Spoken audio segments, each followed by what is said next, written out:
With the trade deadline now just 2 days away, we have some more pretty big updates regarding the Toronto Maple Leafs, and their plan for the trade deadline is becoming a little bit clearer as a lot of teams around the league are now open to being buyers and sellers, and everything is becoming a lot more clear. So I'm going to break that down in this episode of Leafs Digest, as well as a potential mock trade for a new target. So stay tuned for all that on this episode. But before we do, a quick reminder to hit the subscribe button. About 80% of you who are watching are not subscribed, so if you haven't hit that subscribe button already, make sure to do so. And Darius, let's get right into the video today. There's a lot kind of to go over, and there's just a lot of updates. So let's start with something that's going to be kind of the topic of conversation for the next couple days, which is Nick Robertson, and he is not in the Marlies lineup for their school day game against the Senators today. He was loaned to the AHL Toronto on Saturday to make room for Young Crook's return to the Maple Leafs lineup. And before we get into all the other updates, what are your thoughts on this? Do you think this is just because, what do you think the reason is for this? Do you think a move is impending like a lot of Leafs fans think, or do you think it's something else?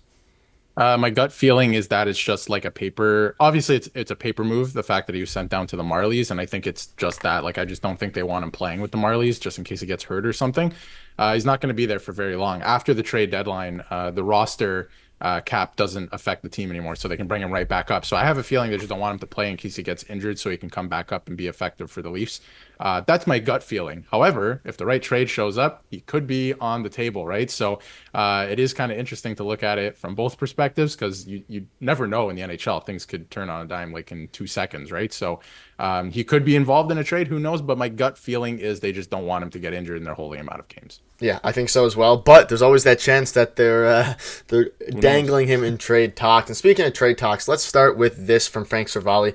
With 3 days to go, it sounds increasingly unlikely that the Flyers will be re-signing both Sean Walker and Nick Seeler. We've got a good feel now on what they both cost, and it seems like Nick Seeler is going to be signing an extension with the Flyers, I think. Or I don't think they're going to be dangling him in a trade. Not that he was really super likely for the Leafs anyways. And then David Pagnotta comes out and says that the Maple Leafs and the Oilers have continued to check in on Flyers defenseman Sean Walker. Contract talks remain silent since the start of the weekend, weighing all options. And Tampa Bay is another team that reached out, but their focus is on Hannafin. So these are a couple of fairly big things. We're going to get into Jensen in a minute here, who's also going to be a big topic of conversation. But it seems like the Leafs are definitely trying to get Sean Walker. We heard some talks that they're going to try to, the Flyers, that is, are going to try to re-sign Sean Walker. That seems to have died down a little bit. It seems like they're going to pick Seeler instead of Sean Walker, which kind of works out because he's a left-handed shot defenseman. Anyway, what are your thoughts on this update? There's just a lot of stuff going on right now.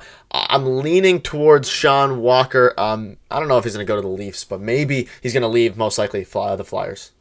Yeah, I would think he's not a Philadelphia Flyer past the deadline. I don't know where it's going to be. I would hope it's the Leafs. It would be nice, and I'll get into that in a second. But in terms of Seeler, I think even Friedman dropped that bomb as well, that they are looking to extend him, and that it looks like he won't be moved. And on top of all of that, Seeler is injured. He's going to miss some time. Yeah. So I don't think that's attractive to any teams at this point. I think they've got their guy in Seeler. They decided they're going to keep him over Sean Walker. They feel like they can get something for Sean Walker. For the Leafs, yes, the asking price, we've talked about it in numerous videos, and it's been out there. It's a first-round pick. The Flyers want a first-round pick. But so was Chris Tanev. And did Chris Tanev go for a first-round pick? He did not. So as it gets closer to the trade deadline, we'll see if, it could open up for the Leafs to get a guy like Sean Walker. I think he'd be a great fit on the Leafs blue line. There are a couple guys we talked about, even Parayko yesterday, who would maybe be better fits, but the cap situation's not great. This guy has a great cap situation for this year. If you could, extend him, get him re-signed to a pretty decent deal, he could be a really good player for you. He's not that old, right? He's just, about to turn 30 or is 30. But, like we mentioned, like the cap hit, everything kind of makes sense. It's just the ask, right? So what would go the other way? And I just don't know if it's a first round pick because they're asking for it. But Chris Tanev, the ask was a first round pick as well, and he didn't go for that. Yeah, and it's going to be very interesting. You said it. Everyone thought that maybe Chris Tanev would get a first-round pick, and there hasn't been many first-round picks dealt. Lindholm and Sean Monahan being the two, and Lindholm might end up getting sent out elsewhere anyways, which is kind of a crazy thing to discuss now. But let's get into the Jensen stuff. And Nick Jensen, you can see his stats here, 8 points in 58 games. There's been a lot of rumblings about the Leafs being interested in Nick Jensen. We had this from Leafs Nation. This is a mock trade that we just wanted to throw out. You have Jensen and Dowd for Kemp. A lot of players. You can see the 2 third-round picks there. A decent prospect. Darius, this is interesting. What are your thoughts on Nick Jensen? Do you think this trade would work? Do you like this trade for the Leafs? A couple prospects, a couple picks. They're not giving up their first-round pick. David Kemp would be going to the Capitals in this potential trade. You're looking at, of course, having to match salary as well. But Jensen's an interesting one. He was coming off of a very good season, slowed down a little bit so far this year with the Capitals. Do you think he's a decent target? And maybe this trade could be maybe Nick Robertson gets thrown in there as well instead of one of the prospects. Who knows? Yeah, I don't know if it's Nick Robertson or even a first-round pick for Jensen. He's having a down year for his standards a little bit. It's not like he's a huge point producer anyway, if you take a look at his stats. Like, he did have a good year with 29 points last year, but this year only 8 points. But again, if you're the Leafs acquiring this right shot D, you don't want him to put up points. You don't need him to. You have other guys who are there to do that. And obviously the forward group, you want to rely on them. So he would be a pretty good fit too. I think the cap situation at $4 million is a little... you can make it work, but it's not as great as other cap situations we've looked at with money coming out or what have you. But he is signed. There is term, right? He's signed for another 2 years after this year. So that is attractive if you're the Leafs, because you get your right shot defenseman, and he's there for not only this playoff run, but, 2 more after that, or however, you want to. Maybe they deal him in 2 years, but who knows what that looks like, right? But like we've talked about, he's not a UFA, so it is an attractive target if you're the Leafs. So I think he's maybe second or third option for the Leafs at this point, right? If you're looking at the big three, it's probably Parayko in terms of fit.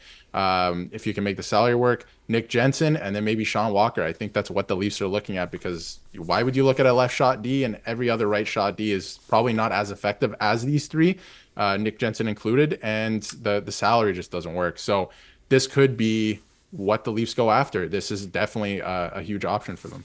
Parayko's obviously the dream there, and it's going to be interesting to see. If the cap wasn't so bad, it would have been probably a lot easier for the Leafs to pull the trigger. And then on this specific trade, again, you're giving a couple prospects, Cam, you're getting Dowd back, but you're also giving up 2/3. You can see his explanation behind this.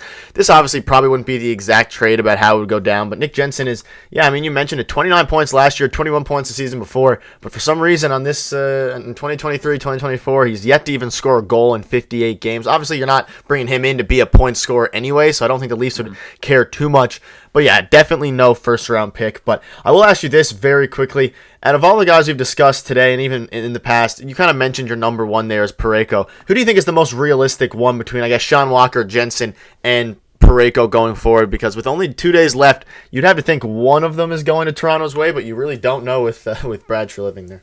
Yeah, in terms of realism, Parayko, there's a lot of moving parts there. All right, so I don't know if that really works out, but he's a great fit. In terms of realism, Sean Walker would be fantastic on the Leafs. The cap hit for this year is great, and going into the summer, you can, if you can re-sign him, you can make the cap work because you can restructure your team in the offseason. So I would say Sean Walker, in terms of realism, if they want to give up what the Flyers are asking, it has to come to terms. I don't know exactly what to ask for a guy like Nick Jensen would be, but I would say realistically for the Leafs, I think Sean Walker would be a really, really good fit. And I also wonder too, a couple names that people don't bring up. Like, obviously we've been talking about Nick Robertson, but not Noah Hannafin.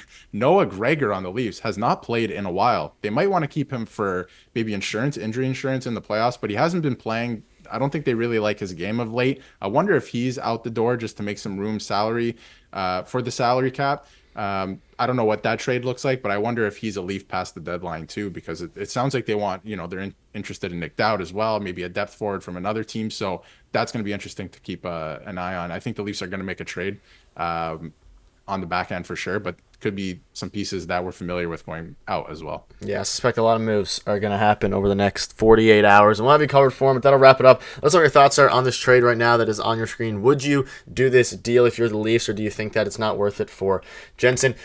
Make sure to hit the subscribe button if you want to check out a video from yesterday. Click on your screen now. We'll see you tomorrow.